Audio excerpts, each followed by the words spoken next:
ভারতের মহারাষ্ট্রে মন্দিরের দেয়াল ধসে অন্তত ৬ জন নিহত হয়েছেন, আহত হয়েছেন আরও অন্তত ১৪ জন। মঙ্গলবার সন্ধ্যায় সাংলি জেলার মোদেওয়াড়ি গ্রামের মার্গুদেবী মন্দিরে ভারী বৃষ্টি ও ঝড়ের মধ্যে এই মর্মান্তিক ঘটনাটি ঘটে। দুর্ঘটনার পর পুরো এলাকায় আতঙ্ক ছড়িয়ে পড়ে।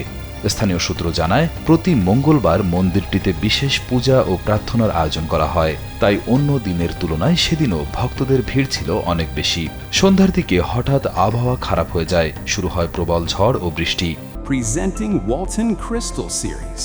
Switch to premium. Switch to Crystal. নিরাপদ আশ্রয়ের জন্য শত শত মানুষ মন্দিরের চত্বরে থাকা টিনের ছাউনির নিচে জড়ো হন। ঠিক সেই সময় আচমকা সীমানা দেয়ালের একটি বড় অংশ ও টিনের ছাউনি একসাথে ধসে পড়ে।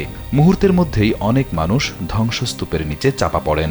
খবর পেয়ে দ্রুত ঘটনাস্থলে পৌঁছে যায় পুলিশ, দমকল বাহিনী ও উদ্ধারকারী দল। স্থানীয় লোকজনও উদ্ধার কাজে অংশ নেন। আহতদের উদ্ধার করে দ্রুত কাছের হাসপাতালে পাঠানো হয়।